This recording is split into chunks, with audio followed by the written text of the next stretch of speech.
지난 시간에 이어서 FTA 협정문에 있는 나머지 조항들 좀 살펴보고 FTA 특례법 좀 볼게요. 정부 조달은 FTA 소개할 때 제가 간략하게 얘기를 했었던 부분입니다. 정부가 활동을 하는 데 있어서 필요한 여러 가지 물품들을 공급받고자 할 때 하는 거죠. 확보하고 물자들을 취득하는 그런 부분인데, 이제 정부가 이제 예산을 써서 뭐 여러 가지 하죠. 사업도 하죠. 뭐 국방비도 쓰고 복지 예산도 쓰고 뭐 SOC 예산도 쓰고 등등등 하는데, 이런 식으로 뭐 어떤 물자나 어떤 서비스 용역 이런 것들을 확보하는 데 있어서 예산을 쓰죠. 근데 그 예산이란 게 나라의 세금으로서 형성이 되는 것이기 때문에 보통은 내국 업체, 그러니까 국내 업체를 통해서 하고자 합니다. 그러나 이제 자유무역 협정을 통해서 이제 시장 개방을 하기 때문에 이 분야에 대해서도 외국 기업들, 특히 협정 상대국, 회원국에 있는 공급자에게 동일한 기회를 보장해 주어야 한다는 취지가 정부 조달에 대한 내용입니다. 그래서 협정문을 통해서 FTA 협정문을 통해서 FTA 상대국 당사국들이 이러한 정부 조달과 관련된 조치를 규정하고 있습니다. 그래서 기본적으로 비차별 원칙이 적용이 돼야 됩니다. 다른 나라 협정 상대국 당사국에 있는 동등한 공급자가 국내 공급자하고 동등하게 대우해주고 공개적으로 경쟁시키고 투명하고 합리적으로 이 공급업체를 선정하고 하는 것이 필요로 합니다. 물론 이게 나라 세금을 쓴다는 것이기 때문에 외국 기업에게 기회를 준다, 뭐 거부감이 들 수도 있는 부분이지만, 예전에 국내 기업들끼리 경쟁하는 것보다 외국의 공급자들이 이 조달 시장에 들어오게 되어서 경쟁이 이루어진다면, 이게 뭐 입찰 방식으로 보통 가거나 뭐 이렇게 하기 때문에 오히려 입찰 단가를 낮춘다든지 할 수도 있고요. 아니면 품질의 향상이나 이런 것들을 기대해 볼 수도 있는 측면이 있습니다. 어찌됐든 외국 공급자, 협정 상대국의 공급자에게도 국내 공급자와 동등한 대우를 해 주어야 된다. 비차별 원칙이 적용이 되고, 당연히 비슷한 취지로서 내국민 대우를 적용을 해 주어야 합니다. 그리고 이렇게 조달에 대한 입찰을 받아서 외국 기업이 선정이 됐어요. 그 외국 기업에게 대응 구매 의무 같은 것들을 부과하거나 해서는 아니 됩니다. 대응 구매란 게 연계무역의 일종이라고도 볼 수 있는데, 무역실무 앞부분에서 연계무역 했었죠. 근데 이런 거예요. 어떤 나라가 외국으로부터 무기나 이런 것들을 공급받을 때 일정량의 부품 사용을 뭐 요구한다든지 기술 이전을 요구한다든지 그런 것들을 말해요. 뭐 우리나라 같은 경우에도 지금 뭐 KTX 같은 경우에 지금 우리나라 기술로 만들고 있습니다만, 예전에 프랑스로부터 이제 고속전철을 도입하면서 기술 이전을 받아서 그걸 바탕으로 이제 KTX를 만들었기 때문에, 그런 식으로 뭐 기술 이전, 부품 공급 이런 것들에 대해서 상대방 국가에게 대응 구매, 우리가 이거를 네 거를 이렇게 사주니까 너도 우리 거 사라, 이런 식으로 대응 구매를 부과하거나 요구하거나 하는 것은 공정한 경쟁이나 동등한 대우라고 보기 어렵죠. 자, 그 다음에 지적재산권 파트가 있어요. 지적재산권은 기본적으로 WTO에 지적재산권 관련된 협정이 있습니다. 그걸 이제 트립스라고 하는데, 그 트립스 협정에 따라서 국제무역에서의 어떤 지적재산권과 관련된 여러 가지 보호 장치가 있습니다. 그래서 거기서 보통 특허, 의장, 상표, 저작권과 같은 산업재산권을 보호하고 있어요. 그래서 뭐 지적재산권이라 하는 거는 보통은 이제 창작활동, 인간의 창작활동을 바탕으로 하는 여러 가지 산물이죠. 창작의 산물로서 발생하는 것인데, 여러 가지 재산권들을 말하죠. 크게 이제 저작권과 산업재산권 이렇게 얘기를 하는데, 산업재산권은 뭐 특허라든지 실용신안이라든지 뭐 그런 것들이 해당이 되고, 의장권이 디자인 말이에요. 디자인을 말하는 겁니다. 디자인권 이렇게 안 하고 의장권. 상표권은 뭔지 알죠? 브랜드 이런 것들을 말하는 것이고, 그런 것들을 이제 보호하는 것이죠. 저작권과 함께. 그래서 FTA에서도 당연히 국제무역을 통해서 양국의 경제 교류, 경제 협력, 경제 발전을 도모하고 있기 때문에 이 지적재산권에 대한 보호가 당연히 이루어져야 되고요. 그 보호에 대한 규정을 뭐 별다르게 독특하게 따로 규정하기보다는 무슨 얘기를 하고 있냐면 WTO의 규정을 준수하자. WTO에 있는 트립스 규정을 준용하자. 이 정도로 얘기를 하고 있습니다. 당연히 자유무역, 아무리 시장 개방을 하고 자유무역을 할지라도 지적재산권에 대한 보호는 당연한 문제이고요. 그리고 이 지적재산권 보호가 너무 과도해서 또한 일종의 무역 장벽이 되어서는 안 된다라는 취지의 내용도 보통 담고 있어요. 협정문안에. 그래서 지적재산권과 관련해서 기본적으로 별다른 특탄, 독립된 내용을 추가하기보다는 WTO의 지적재산권 관련된 협정을 지키자 정도로 들어가 있고, 몇 가지 추가되거나 특이한 부분은 뭐 파리 협약, 여기 강의 자료에서 얘기를 하고 있는데 파리 협약에 대해서 제가 뭐 자세하게 얘기하고자 하는 것도 아니고 저도 이 내용 읽어본 적이 없어서 자세히는 몰라요. 근데 이제 여기서 뭐가 처음에 등장을 했냐면 지리적 표시에 대한 이야기가 언급되고 있습니다. 그래서 FTA에서 보면 지리적 표시에 대한 보호가 이루어지고 있어요. 뭐예요? 상품의 품질이나 명성이나 특성이 본질적으로 그 지리적 위치, 지리적 근원에서 비롯되어서 어떤 회원국의 영토나 지역이나 지방을 원산지로 하는 어떤 특정한 상품명, 이거를 보호한다. 이게 보호할 만한 재산적 가치가 있는 산업재산권이라는 거죠. 그래서 우리가 한터키 FTA 할 때 제가 그 얘기했어요. 한국산 홍삼이라든지 그거 외에도 한 EU FTA에서 얘기하고 있는 뭐 스카치 위스키라든지 스위스산 치즈라든지 그 지역에서 특별하게 오랜 기간 전통적으로 유명한 그런 특산품에 대해서 우리가 보호를 한다. 산업적으로 보호를 한다. 이를 모방하거나 해서는 안 된다. 그 지역에서 생산된 그 상품이 아님에도 불구하고 뭐 스카치 위스키라는 명칭을 쓴다든지 스위스산 치즈라는 명칭을 쓴다든지 그런 식으로 해서는 아니 된다라는 겁니다. 자, 그리고 지적재산권과 관련해서 저작권과 관련해서도 FTA를 통해서 기존의 트립스 협정 이런 것들보다는 좀 더 오랜 기간의 지적재산권 보호를 하고자 하고 있습니다. 특히 한 EU FTA의 경우에 있어서는 내용이 되게 좀 많은 부분에 있어서 장기간에 걸쳐서 저작권을 인정을 하고 있습니다. 그래서 한 EU FTA 보면 저작권의 보호 기간을 자연인의 경우 사후 70년, 그리고 방송의 경우 50년, 방송 후 50년 이렇게 연장했습니다. 트립스 규정보다 훨씬 많이 오랜 기간 보호하고 있고요. 그리고 상업적으로 출간된 음반이 무선 방송이나 대중통신에 사용되는 경우에는 공연자 내지는 음반 제작자에게도 최소 보상 의무를, 저작권자 외에도 음반 제작자 이런 사람들한테도 당연히 어느 정도의 보상을 하도록 하고 있습니다. 요새 뭐 영화 뭐 그 보헤미안 랩소디 때문에 프레디 머큐리가 유명한데, 제가 원래 저는 락 음악을 좋아하는 사람이라서 퀸을 좋아하는데 프레디 머큐리가 1991년에 죽었단 말이죠. 사후 70년이라 그랬잖아요. 그 언제까지 보호해 준다는 거예요? 2061년. 그러니까 앞으로 한 40년 더 남았어요. 그 40년 동안 여러분들이 프레디 머큐리가 작곡했거나 퀸이 녹음한 앨범, 음반 이런 거 들을 때마다 저작권료가 퀸에게 갑니다. 그리고 퀸의 그 살아있는 나머지 멤버들하고 프레디 머큐리의 재산을 상속한 여자친구한테로 갑니다. 그렇죠. 아마 2061년에도 40년 뒤에도 보헤미안 랩소디나 위 락큐나 뭐 그죠? 라디오 가가나 위 아더 챔피언이나 뭐 이런 노래 들릴 거예요. 사람들이 듣겠죠. 특히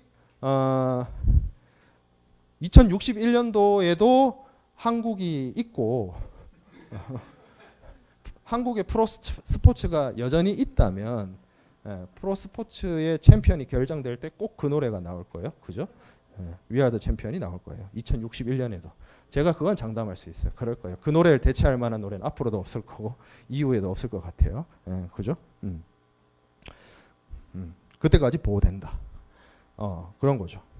그리고 좀 더 시간이 지나면 한 200년, 300년이 좀 지나면 뭐 그때도 인간이 살아 있을지는 모르겠지만 200년 뒤에도 인류가 존재한다면 200년 뒤에 아마 우리가 지금 베토벤이나 모차르트를 생각하는 것처럼 20세기 아티스트를 생각하지 않을까. 비틀즈나 뭐 마이클 잭슨이나 퀸이나 뭐 그렇죠. 그런 저작권에 대한 보호, 저작권에 대한 보호가 잘 돼야 창작자의 창작 자유를 확보해 주는 거고 훌륭한 작품이 나오고 훌륭한 아티스트가 나오는 겁니다.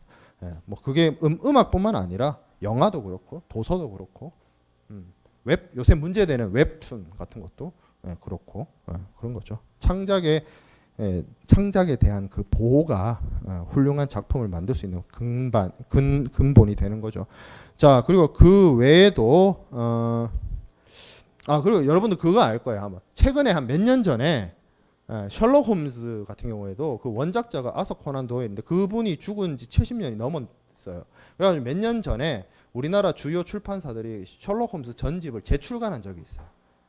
그게 사후 그 저작권 유효 기간이 지나서 이제 내놓는 거죠. 이제 상관이 없으니까 그런 식인 겁니다. 저작권에 대한 보호가. 그 외에도 뭐 디자인에 대한 그 복제 사용 금지, 아니면 의약품에 대한 그 특허, 그러니까 카피약을 만들지 못하는 기간. 카피약이란 게 여러분들이 뭐 얘기 많이 들어봤을 거예요. 바이오 시밀러 뭐 이런 얘기 많이 들어봤는데 카피약이란 건 무조건 만들 수 있는 게 아니고요. 그러니까 예를 들어서 아스피린이 있으면 아스피린의 성분을 그대로 이 분자 구조를 똑같이 하는 그 카피약을 만들 수 있는데 무조건 만들 수 있는 게 아니라 보호 기간이 있어요. 보호 기간을 지나야 카피약을 만들 수 있습니다. 그 보호해 주는 기간을 몇 년으로 보통 20년 뭐 이렇게 잡는데 지금 한 EU FTA에서는 좀 더 5년 더 연장하는. 그러니까 5년을 더 연장한다는 말은 그 신약을 처음 만든 사람이 5년 이상 기본적인 규정보다 5년 더 독점적인 특허권을 갖고 있다는 거죠. 그 이후에 카피약을 만들 수 있는 거니까 그런 식으로 저작권 보호에 대한 규정이 있습니다.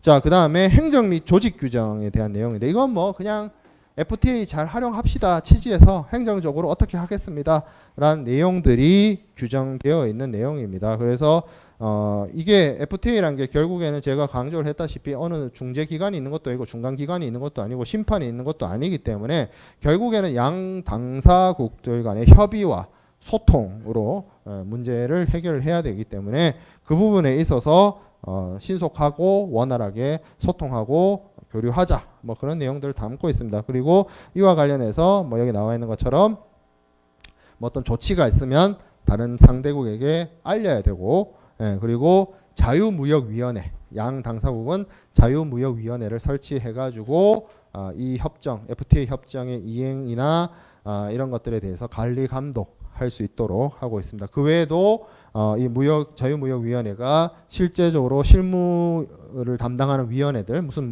뭐 앞에서 배웠죠. 뭐 무슨 조치위원회 뭐 이런 것들 배웠잖아요. 그런 위원회들을 관리 감독할 수 있는 역할까지. 근데 이게 뭐 상설기구는 아니에요. 그냥 양 당사국의 필요에 의해서 협상하거나 교류하거나 협의하거나 하도록 하고 있습니다. 자, 그 다음에 FTA 협정문에 보면 꼭 예외 조항이 들어가요. FTA 내용을 무조건 협정 국가들이 지켜야 되느냐? 안 그렇다는 거죠. 예외, 지키지 않아도 되는 예외를 규정하고 있습니다. 일반적인 예외 1번 공중도덕을 보호하기 위한 필요한 조치. 물론 이게 여기서 말하는 공중도덕이 도대체 어디까지인지는 아무런 내용이 없어요. 그냥 말만 이렇게 해요. 그리고 필요한 조치라고 하는데 저 필요한 조치는 또 어디까지인지도 내용이 없어요. 그냥 저렇게 추상적으로 규정해놨습니다. 공중도덕을 위해서 뭐 어떤 FTA 특혜 혹은 뭐 최혜국 대우의 특혜 이런 것들 안 할 수 있다. 이 정도죠. 자, 두 번째 인간 동식물의 생명 건강을 보호하기 위한 조치. 당연히 뭐 해야겠죠. 생명 보호를 위한 조치 해야 되는데 어떠한 조치를 할 수 있는지도 내용이 없어요. 그냥 이렇게 할 수 있다. 예외 적용할 수 있다. FTA 규정을 적용하지 않을 수 있다. 뭐 이 정도 수준입니다. 그리고 금은의 수출입 이거는 왜 있는지 모르겠지만 보통 아마 그 예전에 금본위, 은본위 화폐하던 그 경향이 있어서 금과 은의 국제적인 유출을 어느 정도 관리 감독하고자 하는 내용들을 담고 있는 것 같아요. 그래서 이 부분에 대해서는 예외를 적용하고 있고요. 그 외에도 FTA를 통해서 상대국으로부터 일방적으로 수출량이 뭐 수입량이 는다거나 해가지고 국제 수지나 금융에 있어서 문제가 발생했을 때는 이와 관련돼서 상품이나 자본의 이동을 제한할 수 있습니다. 국제 수지적으로 문제가 있으면 뭐 이 정도 수준에서 아주 일반적인 수준에서 예외 조항을 규정하고 있어요. 자, 그래서 협정문의 주요한 내용들, FTA 협정에 있는 주요한 내용들을 살펴봤고, 여기 지금 여기서부터 볼 내용은 FTA 특례법과 관련된 내용입니다. FTA 특례법은 국내 법입니다. 앞에서 봤던 협정은 뭐 FTA가 체결된 15개의 그 협정에 있는 주요한 내용의 그 개괄적인 소개, 개괄적인 내용을 제가 앞에서 다뤘고, 그 FTA 협정이란 거는 우리나라 혹은 외국 정부 아니면 외국의 여러 경제권, 경제 주체하고의 협정 약속이에요. 어그리먼트예요. 외국 협정입니다. 그야말로. 그렇기 때문에 뭐 우리나라 헌법 체계상 그러한 외국 정부 내지는 외국 국제기구하고의 국제 협약이 국회 비준 동의 절차를 거치면 국내법과 동일한 효력을 갖는 것은 맞으나 이를 실행시키는 데 있어서는 이거를 제대로 된 국내에서 국내 정부 기관이나 이 기관이 쉽게 말해서 실제 FTA를 우리나라의 행정 절차로서 적용하기 위해 필요한 법률적인 기반이 필요한 거예요. 그래서 그걸 만들어 놓은 게 지금 FTA 특례법입니다. 이건 우리나라가 체결한 FTA를 우리나라에서 잘 활용하기 위해서 법적으로 제도적으로 만들어 놓은 거다라고 보면 됩니다. 그래서 이 FTA 특례법에서 규정하고 있는 것은 주로 이제 상품 무역과 관련돼서 상품 물력과 관련된 여러 가지 특혜라든지 아니면 원산지 조사라든지 아니면 원산지 조사에 대한 어떤 문제가 드러나서 거기에 대한 처벌 규정이라든지 원산지 특히 상품 무역을 잘 이용하고 FTA를 활용할 수 있도록 법과 제도를 만들어 놓았다라고 보면 됩니다. 이게 법의 정식 이름이 여기 첫 번째 동그라미에 있는 이 이름이에요. 자유무역협정의 이행을 위한 관세법의 특례에 관한 법률입니다. 이 긴 이름을 뭐 세미나나 이런 데 가서 다른 분들이 발표하는 거 보면 절대 이 풀네임을 말하지 않아요. 너무 길어요. 그래서 줄여서 보통 그냥 FTA 특례법 이렇게 얘기를 합니다. 자, 그럼 뭐가 특례냐? 관세법에 의한 특례라는 거죠. 그럼 관세법이 일반 원칙인데 그 일반 원칙보다 뭔가 특별한 대우를 해준다는 거죠. 왜 특별한 대우를 해줄까요? FTA이기 때문에. 그러면 그 특별한 대우는 무엇이냐? 관세법은 기본적으로 수입하는 물품에 대해서 관세를 부과하도록 되어 있습니다. 정해진 관세법, 관세율표에 따라서 관세를 부과하는데 FTA를 통해서 FTA 상대국에게 원산지 규정을 충족시켰다는 조건 하에 특혜 관세를 적용해 줍니다. 특혜 관세를 적용해 주는 거죠. 그래서 FTA의 이행, FTA를 통한 어떤 자유무역 그러니까 관세 부가 없는, 관세 장벽 없는 자유로운 무역이 가능해질 수 있도록 하는 역할을 FTA 특례법이 하고 있습니다. 그래서 FTA 특히 상품 무역과 관련된 분야에 있어서 이 FTA 특례법이 기본법적인 성격을 가지고 있고요. 특이한 점이 원래는 이 법이 처음 만들어질 때는 우리나라가 체결한 첫 번째 FTA가 한칠레 FTA였는데 그래서 처음에 만들 때 법 이름이 이랬어요. 대한민국 정부와 칠레 공화국 간의 자유무역 협정의 이행을 위한 관세법의 특례에 관한 법률이었어요. 그래서 한칠레 FTA를 실체적으로 국내에서 법과 제도로 이행할 수 있도록 뒷받침하기 위한 법률을 그때 만들었는데 2년 뒤에 2006년에 가서 싱가포르하고 FTA를 체결하게 됐어요. 그러면 이제 또 다시 대한민국 정부와 싱가포르 정부 간의 자유무역 협정의 이행에 관한 관세법의 특례에 관한 법률이라는 법을 또 만들어야 되는 문제가 발생했어요.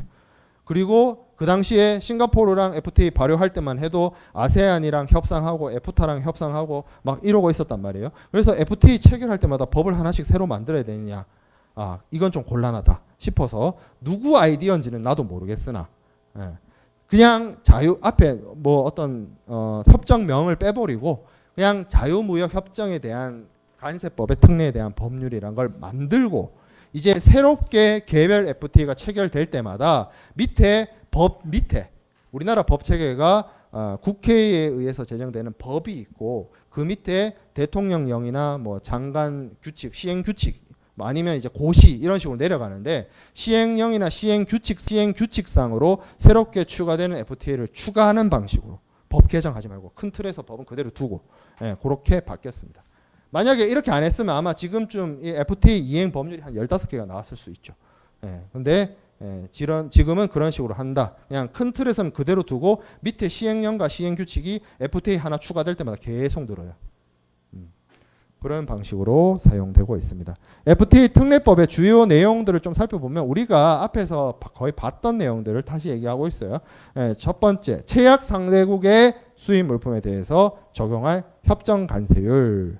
그래서 FTA 상대국으로부터 수입되는 물품에 대해서 관세가 철폐되고 혹은 인하되고 있기 때문에 그 근거를 이 법에서 마련하고 있죠. 그래서 그러한 내용들이 규정되고 세율 적용의 우선순위 이렇게 되어 있습니다. 이거는 그 얘기를 하고 있죠. 두 번째 동그라미 보면 협정세율, 여기서 말하는 협정세율은 FTA 세율을 말하죠. FTA 특혜세율. FTA 특혜세율이 관세법상의 MFN 실행세율, 이거는 그 관세법의 기본 적용 그 실효세율을 말합니다. 실효세율. 그러니까 기본세율을 말하는 거예요. 그러니까 기본세율보다 우선 적용한다. 뭐를? FTA 세율을. 그걸 얘기를 하고 있죠. 그리고 이런 일은 없어요. 이런 일은 없는데 어떤 경우? 협정세율이 오히려 기본세율보다 높은 경우. 이런 경우는 있을 수가 없습니다. 사실은. 예를 들어서 기본세율, 우리나라의 기본 관세율이 8%인데 한미 FTA를 체결해서 미국에서 오는 물건은 10%를 적용한다. 이런 일은 없습니다. FTA가. 기존 세율보다 높아지는 경우는 거의 없어요. 그렇다, 만약에 이게 거의 없지만 만에 하나라도 있을 경우를 대비해서 이 규정도 있습니다. 그 경우에는 어떻게 한다? FTA 협정 세율과 일반 세율 중에 낮은 걸 우선 적용한다. 그러니까 쉽게 말해서 일반 세율이 됐든 뭐 잠정 세율이 됐든 FTA 세율이 됐든 가장 낮은 거 적용할 수 있다. 그 얘기인 겁니다. 자, 그래서 이렇게 특혜 관세를 적용을 하는데 특혜 관세를 적용한다 할지라도 어떻게 해야 된다? 관세법에 의해서 부과되는 반덤핑 방지 관세라든지 상계 관세라든지 보복 관세라든지 아니면 긴급 관세, 특별 긴급 관세는 FTA 관세율보다 우선해서 적용합니다. 그래서 제가 지난 시간에 그 얘기를 했죠. FTA 상대방이라도 덤핑 수입을 하면 덤핑 방지 관세 때릴 수 있다. 상관없다. FTA보다 우선한다. 얘네들이 더 우선합니다. 무역 구제 조치가 FTA의 특혜 세율보다 우선한다라는 거죠. 자, 그 다음에 국내 산업 피해 구제를 위한 긴급 관세 조치. 이거는 세이프가드 제도를 말합니다. FTA 상의 세이프가드 제도 조치를 말하는 거예요. 어떻게? 최약 상대방 국가에 있는 물품이 갑작스럽게 수입이 증가해요. 우리나라에. 그래서 그 경쟁 상대에 있는 동종업계의 국내 산업이 심각한 피해를 보게 됩니다. 갑자기 수입이 늘어가지고 그 경우에는 어떻게? 관세율 인하를 잠깐 중단하거나 관세율이 줄어들잖아요. FTA를 통해서. 아니면 일시적으로 세율을 높여서 관세, 긴급 관세를 부과하는 조치를 취할 수 있습니다. 이를 통해서 너무 갑작스럽게 수입이 증가하는 물품에 대한 수입을 잠깐이나마 멈추는 안전장치, 가드. 그래서 이게 세이프 가드 제도죠. 세이프 가드 제도는 기본적으로 두 종류예요. 이런 식으로 긴급하게 관세를 부과하는 조치도 있을 수 있고요. 아니면 수입되는 수량 자체를 제한을 하는 수입 수량 제한 조치도 있습니다. 이제 FTA 특례법에서는 FTA 상대방으로부터 들어오는 물품에 대해서 이런 식으로 긴급하게 관세를 통해서 세이프 가드를 할 수 있도록 규정하고 있습니다. 자, 그 다음에 원산지 결정 기준 및 협정 관세의 적용 절차 좀 살펴보면 협정을 이행을 하기 위해서 원산지 결정 기준이라든지 이런 것들 기본적인 사항 당연히 FTA 특례법에서 규정하고 있고요. 그래서 수출국에서 수출국에서 FTA 상대방이죠. 이 수출국은 당연히 실질적으로 제조, 가공, 생산된 물품에 한해서 원산지 요건을 충족하는 것으로 인정하되 원산지 요건을 충족한 물품에 대해서는 수입 신고 수리 전까지 협정 관세 적용 신청을 하도록 한다.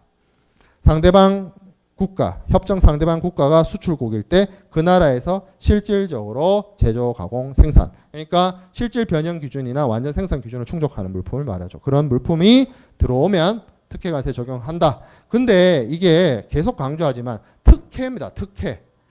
특별한 혜택이에요. 그래서 이거는 이 특별한 혜택은 국가가 알아서 챙겨주는 게 아닙니다. 혜택 받는 사람이 알아서 찾아 먹어야 돼요. 그래서 FTA 특혜 관세 적용받는 사람은 수입 신고할 때 내가 이거 FTA 특혜 관세를 적용합니다를 신청해야 돼요. 본인이. 신청 안 하면 그냥 일반 세율을 적용받습니다. 그리고 이 부분에 있어서는 사후 신청도 가능합니다. 요건만 된다면. 원산지 규정이나 뭐 이런 뭐 원산지 증명서나 이런 요건만 갖추어진다면 사후 신청도 가능하다. 근데 이제 원산지 증명서 같은 경우에는 사후 발급이 안 되기 때문에 뭐 좀 그거는 이제 너무 깊은 내용이라 얘기하지 맙시다. 자, 그다음에 원산지 증빙 서류 및 보존 서류 제출 의무 이렇게 되어 있는데 이 협정 관세 적용과 관련해서 국내 수입자 혹은 상대방 국가의 수출자 아니면 국내의 수출자, 생산자 이런 특혜 관세와 관련되는 사람들이 뭘 해야 되느냐? 원산지 증빙 서류를 5년간 의무적으로 보존해야 됩니다. 그래서 나중에 원산지 검증이 들어갔을 때 이 증빙 서류를 바탕으로 원산지 규정 충족 여부 이런 것들을 관리 감독하겠죠. 그래서 서류 보존 의무를 부여하고 있습니다. FTA를 통해서 협정관세 적용을 받거나 아니면 뭐 관련돼서 원산지 증빙 서류를 발행한 수출자나 생산자에게. 자, 그리고 원산지에 관한 조사를 할 수 있도록 규정해 놓았어요.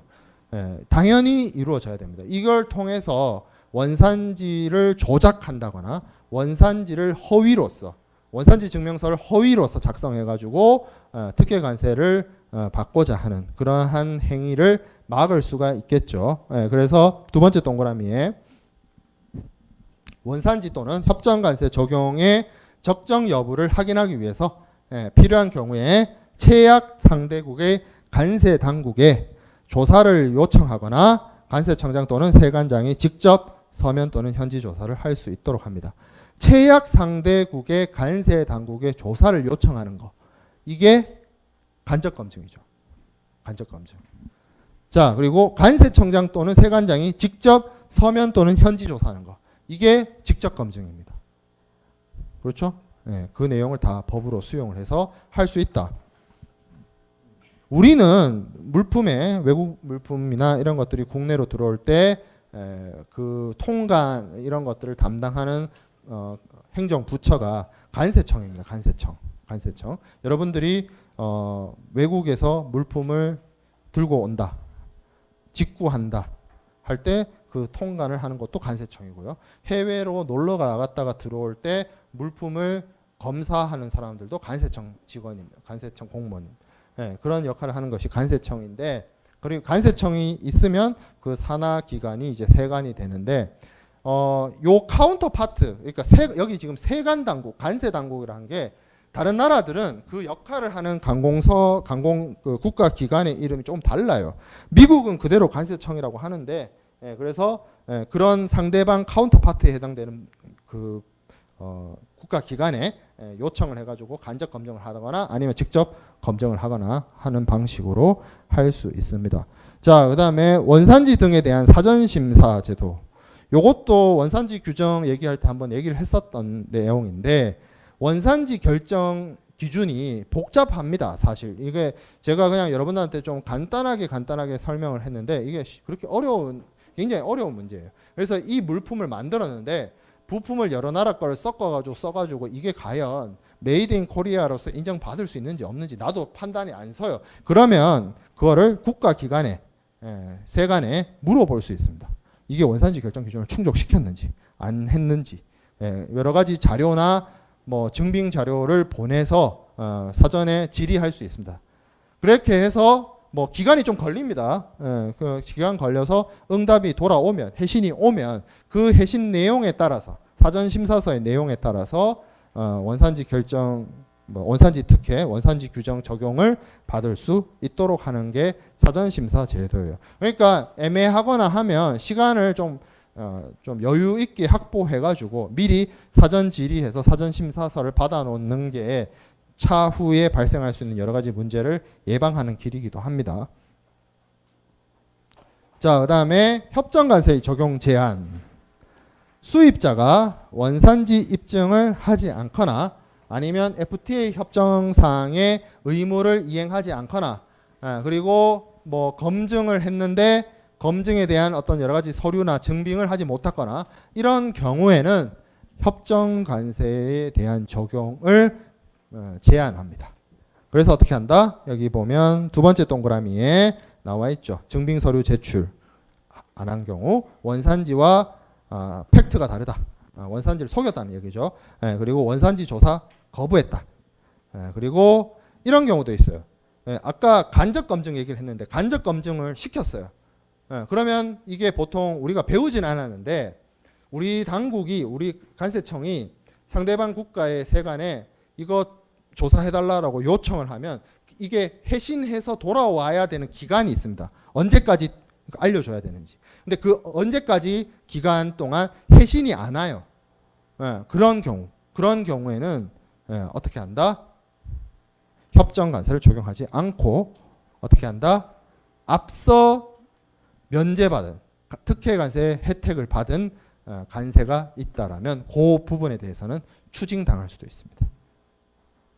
5년간 보관한다라고 했죠. 그래서 5년 동안 뭐 그냥 별일 없이 넘어갈 수도 있는데 이게 뭐 속였다, 문제 있다, 자료가 없다, 해신을 했는데 해신을 그러니까 간접 검증을 요청을 했는데 해신 기간 안에 해신이 안 온다 등등의 사유로 인해서 전에 납부하지 않아도 됐든 면제받아도 됐든 낮은 관세로 했던 관세율 0%를 적용받았던 그 관세를 일반 세율에 해당되는 관세로서 나중에 사후에 추징당하는 문제가 생겨날 수도 있다라는 거죠. 그렇기 때문에 이 부분에 대한 대비나 준비 그리고 자료 보존 이런 거 잘 해놔야 돼요. 자, 그 다음에 협정관세의 적용 보류 제도. 요거는 별다른 게 아니고 앞에서 봤던 그런 원산지 조사 있죠. 뭐 간접 검증이 됐든 직접 검증이 됐든 그런 거를 하는 동안에 그 뭐 수입 물품, 그 당사자의 수입 물품에 대해서는 특혜 원산지 적용을, 특혜관세 적용을 하지 않는, 잠깐 보류해두는, 잠깐 스탑해두는 제도예요. 그래서 나중에 문제 없으면 그냥 이제 특혜관세 적용해줄 수 있는 겁니다. 문제가 없다라고 밝혀지게 되면 나중에라도 그런 식으로 하는 게 적용 보류 제도. 적용 보류는 잠깐 스탑하는.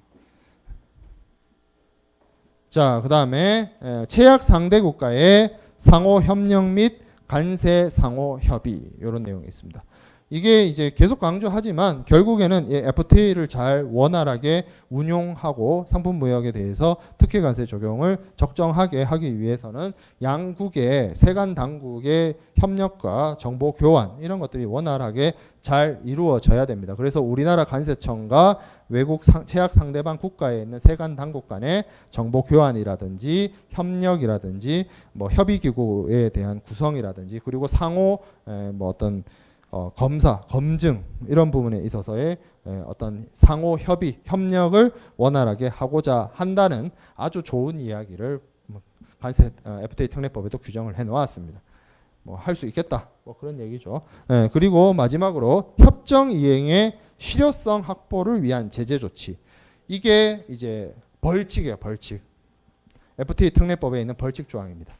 앞에서 원산지 증명을 제대로 하지 못하고 원산지가 사실과 다르고 원산지 조사를 거부하거나 아니면 원산지 검증, 간접 검증의 경우에 해신 기간 내에 해신이 되지 않으면 특혜 관세 적용을 배제한다라고 되어 있었는데 그걸로 끝나는 것이 아니라 뭐까지 할 수도 있다. 벌금 또는 가태료 처분을 받을 수도 있습니다. 가태료 같은 경우에는 교통범칙금 같아서 이게 그냥 뭐 문제가 되지 않는데 벌금형부터는 여러분 그 형사처벌을 받는 거예요. 벌금형부터는. 그렇기 때문에 이게 FTA를 잘 활용해야 되지 내가 이거를 속여서 혹은 허위로 가짜로 특혜관세를 적용받고자 하면 내가 나중에 밝혀졌을 때 이게 명명백백하게 밝혀졌을 때 납부하지 않았던 관세를 사후에 추징당할 수도 있고요. 거기에 더 나아가서 형사처벌 대상이 됩니다. 이렇게 제도를 만들어 놓았고 FTA가 잘 활용되도록 특히 어느 부분에 있어서 상품 무역 분야에 있어서 특혜 관세 적용에 대한 이를 뒷받침하는 법적 제도, 법적 장치가 FTA 특례법이 되겠습니다. 그래서 진도는